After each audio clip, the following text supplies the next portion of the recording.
Olá, bem-vindos à nossa análise de hoje. A gente vai mergulhar fundo, num período bem decisivo, sabe? Os primeiros séculos do cristianismo. Mais especificamente, ali entre 70 e 312 depois de Cristo.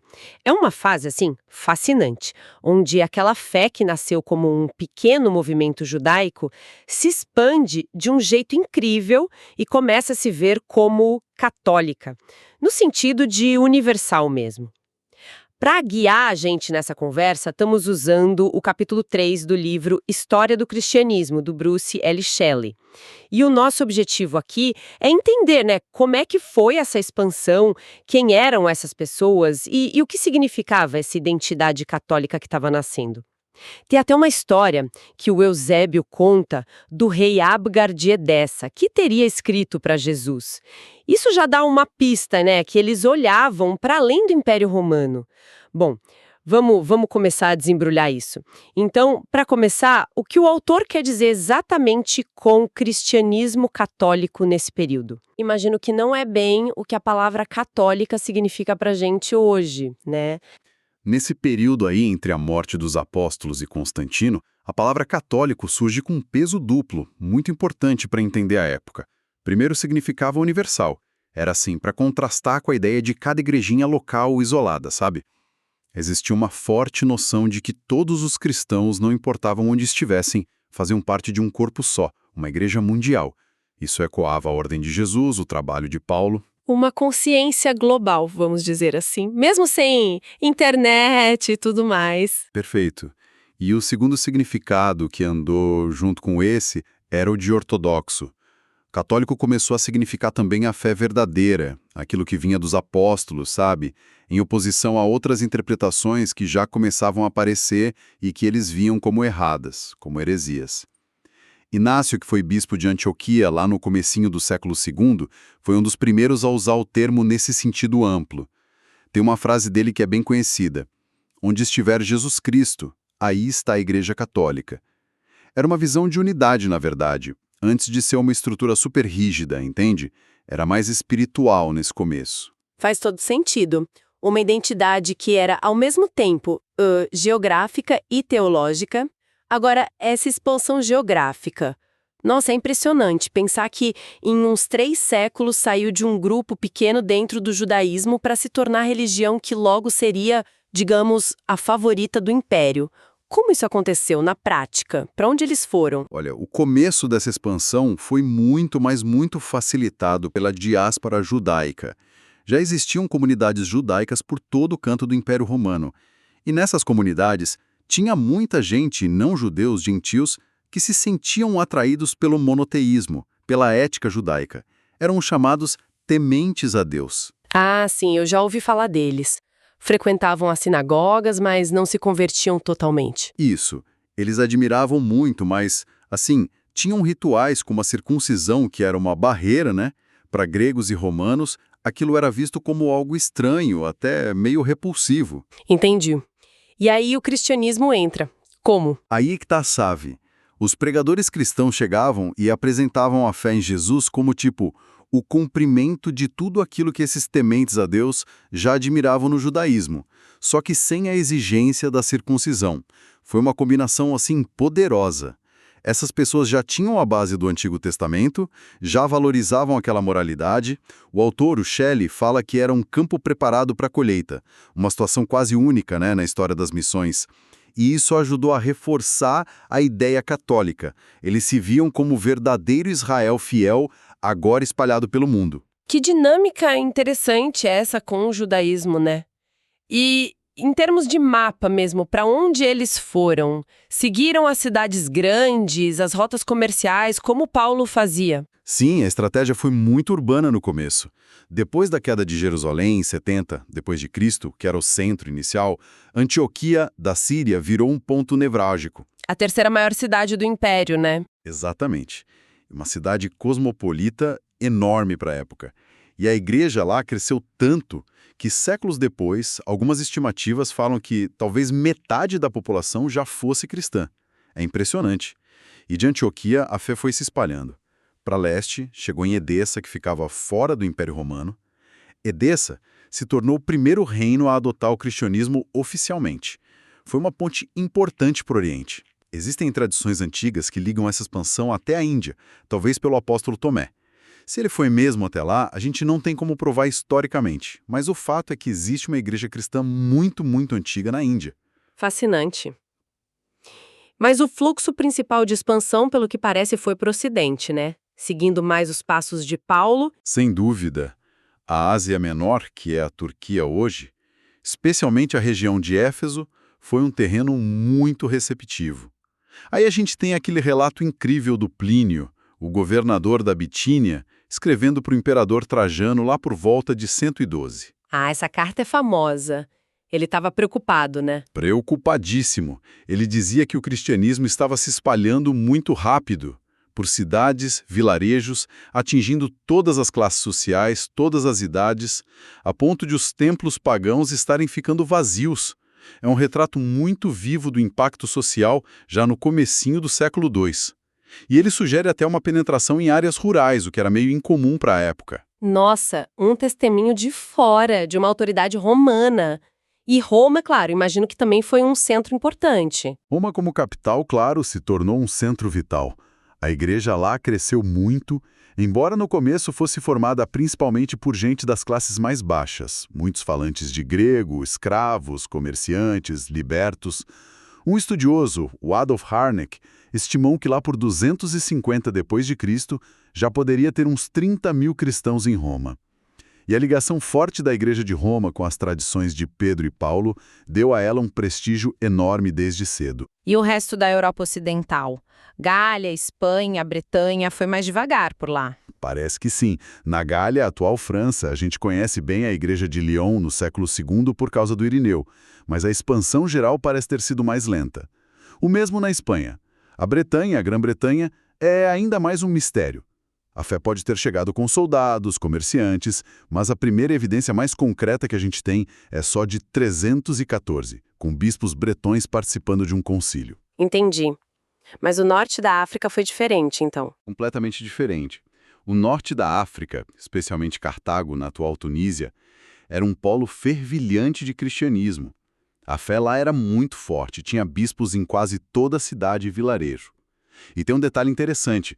Foi no norte da África que surgiram as primeiras grandes obras cristãs em latim, com gente como Tertuliano.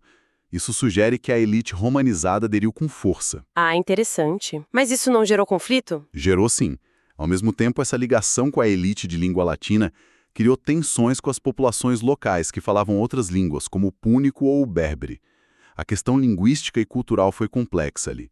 E claro, Alexandria, no Egito, segunda maior cidade do Império, um centro cultural gigantesco com uma comunidade judaica muito influente. Lá, o cristianismo desenvolveu aquela famosa escola catequética para dialogar com a cultura grega. A tradição diz que foi fundada por Marcos. Uau! Então, resumindo o mapa, no final do século III, o cristianismo estava por todo o Império, mas de forma desigual. Mais forte no Oriente, no norte da África e nas grandes cidades. E quem eram essas pessoas? A gente ouve aquela crítica antiga, como a do Celso, né? Dizendo que eram só os ignorantes, os pobres, escravos, mulheres. Tinha fundamento isso? Olha, o Celso observou uma parte da verdade. O cristianismo teve sim um apelo enorme entre os mais humildes. E é um grande mérito da igreja primitiva não ter desprezado ninguém. Mas a crítica dele já estava meio ultrapassada no final do século II.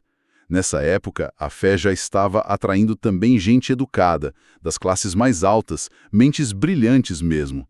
É aí que surgem os apologistas. Os defensores da fé, né? Exato. Escritores como Justino Mártir, Atenágoras, Teófilo, eram intelectuais que escreviam defesas racionais da fé, respondendo às críticas, aos boatos, tentando conversar com a cultura da época, influenciar a opinião pública mais educada. É nesse ponto que a gente começa a ver uma teologia mais elaborada se formando, então. Com certeza. É a época de gigantes como Ireneu de Lyon, que a gente já mencionou. Ele foi fundamental no combate ao gnosticismo, articulando uma visão bíblica bem amarrada da história da salvação, e, claro, Tertuliano, em Cartago. Um advogado convertido com uma escrita super vigorosa, afiada. Não é à toa que ele é chamado de pai da teologia latina. Ele que cunhou termos importantes, né? Sim. Além de escrever defesas brilhantes da fé perante as autoridades, como a apologia, ele foi crucial para desenvolver a linguagem teológica. Foi o primeiro a usar a palavra latina Trinitas para falar de Deus como Pai, Filho e Espírito Santo. Ele ajudou a dar forma a conceitos centrais. E não podemos esquecer Alexandria de novo. A escola de lá, com mestres como Clemente e depois Orígenes, embora Orígenes já passe um pouquinho do nosso período, estava fazendo um trabalho essencial de criar pontes entre a fé bíblica e o pensamento grego. Isso tornou o cristianismo intelectualmente mais respeitável, atraente para muita gente. Essa combinação de apelo popular com sofisticação intelectual é muito poderosa. Mas como é que eles mantinham a unidade, estando tão espalhados e, muitas vezes, sendo perseguidos? Ótima pergunta. O que a gente vê se fortalecer, especialmente no século III, é uma rede de comunicação e apoio mútuo. Cristãos viajavam muito, levavam cartas de uma comunidade para outra, os bispos começaram a se reunir em sínodos, concílios regionais, para discutir questões de doutrina, de disciplina. Isso tudo criava um senso muito forte de pertencimento, sabe? Uma unidade e uma lealdade que ultrapassavam as fronteiras locais. Era quase como, e alguns observadores externos notaram isso, um império dentro do império, com sua própria estrutura social e seus canais de comunicação. Ok, então chegamos à pergunta de ouro. Por que cresceu tanto? Desse jeito, mesmo com tanta oposição, perseguição, de um grupo minúsculo para algo que logo tomaria conta do cenário religioso do Império. O que fez o cristianismo ser tão atraente? O autor, o Shelley, ele destaca alguns fatores que parecem ter sido chave. O primeiro, e talvez o mais fundamental, era a convicção ardente dos primeiros cristãos.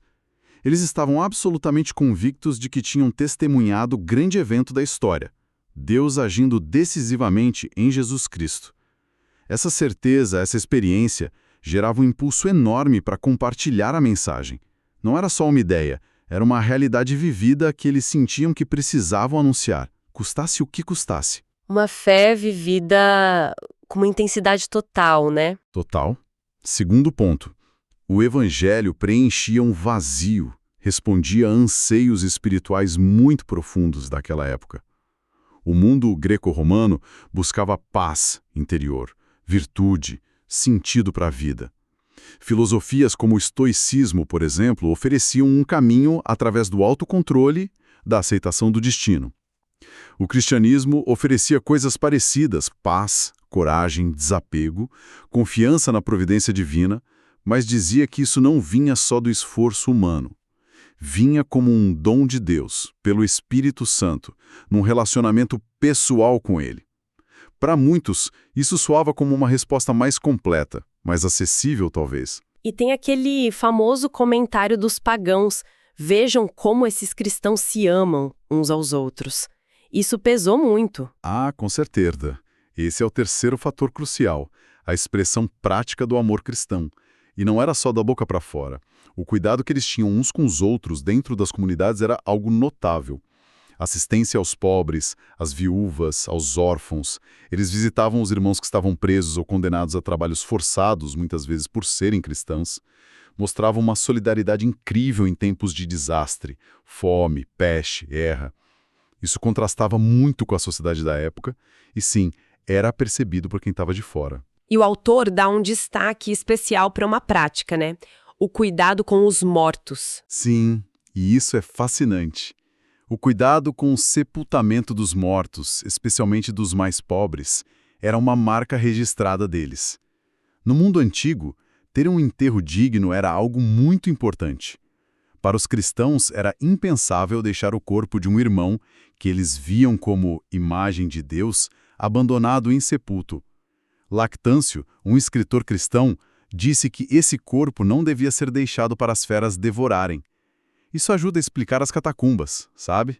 Ah, então as catacumbas não eram esconderijos. A função principal não era essa. Eram cemitérios comunitários, muitas vezes subterrâneos, como os famosos de Roma, justamente para garantir que todos, ricos e pobres, tivessem um lugar digno para serem sepultados juntos. E o impacto disso foi tão grande que até o imperador Juliano, lá no século IV, quando tentou restaurar o paganismo, ele admitiu, meio a contragosto, que o ateísmo, era assim que ele chamava o cristianismo, estava crescendo por causa dessa caridade com os estranhos e do cuidado com os túmulos. Ele chegou a reclamar que os pagãos não faziam o mesmo pelos seus. Impressionante como um ato concreto de cuidado, de respeito, podia ter um impacto social e até, digamos, promocional para a fé, né? Foi a própria perseguição.